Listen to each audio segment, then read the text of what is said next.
नमस्कार, न्यूज़ 18 के digital platform पर आपका बहुत स्वागत है। मैं हूं आपके साथ अंशिका पाठक। क्या ट्रंप भारत चीन को एक तराजू में तौल रहे हैं? क्या वाकई ट्रंप भारत पर 500% टैरिफ लगा देंगे? क्या रूस, चीन, इंडिया फिर साथ होंगे? लेकिन इन तीनों देशों के साथ आने से किसको मिर्ची लग रही है? आइए जानेंगे इस खास वीडियो में। लेकिन उससे पहले याद करिए 2020 का वो साल जब गलवान घाटी में भारत चीन के सैनिकों के बीच संघर्ष हुआ। इसके बाद आरआईसी की बातचीत बंद हो गई। आरआईसी यानी रशिया, इंडिया, चाइना। हालांकि अक्टूबर 2024 में रूस के कजान में ब्रिक्स शिखर सम्मेलन के दौरान पीएम मोदी और चीनी राष्ट्रपति शी जिनपिंग के बीच द्विपक्षीय बैठक को नरमी के रूप में देखा गया था। उस दौरान दोनों ही नेताओं ने द्विपक्षीय संबंधों को बेहतर बनाने की जरूरत पर जोर दिया था।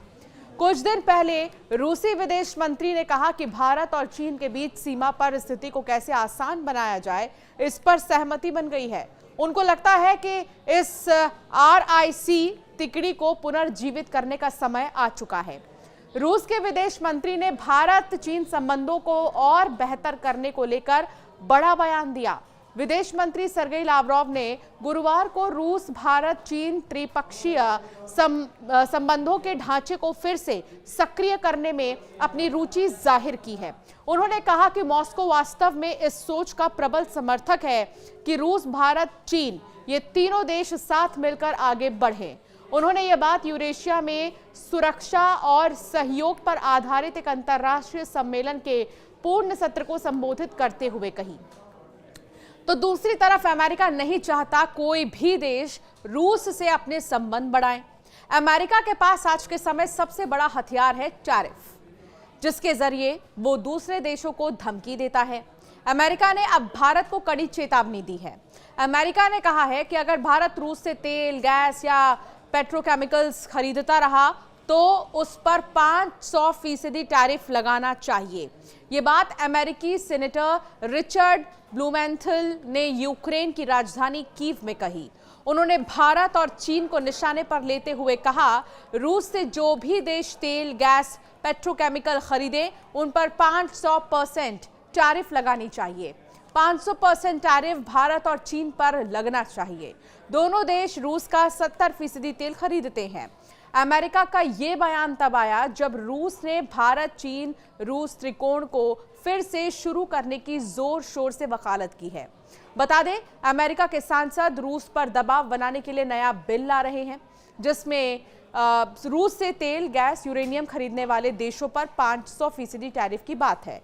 सीनेटर ब्लूमेंथल और लिंडसे ग्राहम का कहना है कि अगर रूस यूक्रेन के साथ शांति वार्ता नहीं करता तो ये सजा लागू होगी। अगले हफ्ते अमेरिकी सीनेट में इस पर चर्चा हो सकती है। अमेरिका रशिया पर दबाव बना रहा है। ये पेनल्टी तब लागू होगी जब रूस यूक्रेन के साथ सद्भावनापूर्ण शांति वार्ता में प्रवेश करने से इनकार करता है या किसी भी समझौते के बाद यूक्रेन की संप्रभुता से समझौता करने के लिए फिर से काम करता है। व्यापक प्रतिबंध उन देशों से आयात तक भी विस्तारित होंगे जो रूसी गैस, यूरेनियम और अन्य महत्वपूर्ण वस्तुओं को खरीदना जारी रखते हैं। सीनेट अगले सप्ताह की शुरुआत में विधेयक पर विचार करना शुरू कर सकती है। इस बीच राष्ट्रपति डोनाल्ड ट्रंप ने कहा कि अमेरिका भारत के साथ एक समझौता करने के बहुत करीब है। उन्होंने ये भी पुष्टि की कि पाकिस्तान के प्रतिनिधि अगले सप्ताह वॉशिंगटन आने वाले हैं।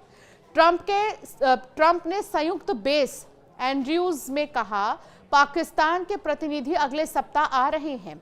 हम भारत के साथ एक समझौता करने के बेहद करीब हैं। फिर भी ट्रंप ने चेतावनी दी कि भारत और पाकिस्तान के बीच तनाव किसी भी संभावित समझौते को उलट सकता है। उन्होंने चेतावनी दी, और मुझे किसी के साथ भी समझौता करने में कोई दिलचस्पी नहीं होगी अगर वो एक दूसरे के साथ युद्ध करने वाले हैं, ये ट्रंप कह रहे हैं। अमेरिका ने हाल ही में विश्व स्तर पर अपनी टैरिफ व्यवस्था का विस्तार किया। ये एक ऐसा कदम जो पाकिस्तान के निर्यात को प्रभावित कर सकता है, क्योंकि अमेरिका के साथ उसका $3 अरब का सरप्लस है। पाकिस्तानी सामानों पर टैरिफ 29% तक जा सकता है। भारत भी दबाव में है। इसके निर्यात पर 26% टैरिफ लगने से इसकी व्यापार कूटनीति में तेजी आई है। भारतीय केंद्रीय मंत्री पीयूष गोयल हाल ही में वॉशिंगटन में बातचीत को आगे बढ़ाने के लिए गए थे। उन्होंने उम्मीद भी जताई है कि जुलाई की शुरुआत तक एक अंतरिम व्यापार सौदा हो जाएगा। तो फिलहाल ट्रंप को आखिर इतनी मिर्ची क्यों लग रही है? रशिया, भारत और चीन अगर एक बार फिर से अपनी नीति को पुनर्जीवित करना चाहते हैं, अपने संबंधों को पुनर्जीवित करना चाहते हैं, एक बार फिर से वैसे ही साथ में आना चाहते हैं, तो ट्रंप को क्या दिक्कत हो रही है? सवाल यही है। और दूसरी तरफ रूस से जो भी संबंध रख रहे हैं देश, उन पर जो है टैरिफ का झटका ट्रंप ने देने की बात कही है। और सवाल यही है कि क्या वाकई ट्रंप भारत पर 500% टैरिफ लगा देंगे? आपका क्या मानना है इस पर? हमें जरूर कमेंट कर बताएं।